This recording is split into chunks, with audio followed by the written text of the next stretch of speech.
بسم اللہ الرحمن الرحیم۔ السلام علیکم ورحمۃ اللہ وبرکاتہ۔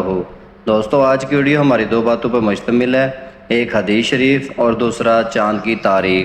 تو آج کی ویڈیو شروع کرنے سے پہلے اگر آپ ہمارے چینل پہ نئے ہیں تو ویڈیو کو لائک کر دیں اور چینل کو سبسکرائب کر کے آل نوٹیفیکیشن کو آن کر دیں۔ آج کی حدیث حضرت ابو موسیٰ اشعری رضی اللہ تعالیٰ عنہ سے روایت ہے کہ نبی کریم صلی اللہ علیہ وآلہ وسلم نے فرمایا، جس نے ٹھنڈے وقت کی دو نمازیں وقت پر پڑھیں یعنی فجر اور عصر تو وہ جنت میں داخل ہوگا۔ صحیح بخاری حدیث نمبر 574۔ محترم ناظرین کرام، یہ تھی ہماری آج کی پہلی حدیث۔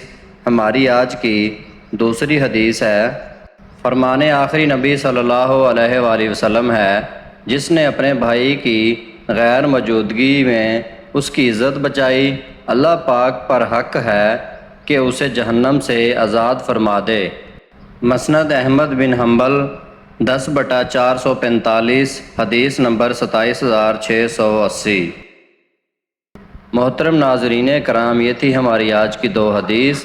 آج کا کیلنڈر، آج چاند کی تاریخ ہے 22 محرم الحرام سن 1446 ہجری، اور پیارے دوستو آج دیسی منتھ کی تاریخ ہے 14 ساون 2081 بکرمی، اور محترم ناظرین کرام آج انگریزی منتھ کی تاریخ ہے 29 جولائی سن 2024 عیسوی، اور آج جو دن ہے وہ سوموار کا دن ہے یعنی منڈے۔ پیارے دوستو، یہ تھی ہماری آج کی ویڈیو۔ مزید اس طرح کی ویڈیوز دیکھنے کے لیے ہماری ویڈیو کو لائک کر دیں اور چینل کو سبسکرائب کر کے آل نوٹیفیکیشن کو آن کر دیں۔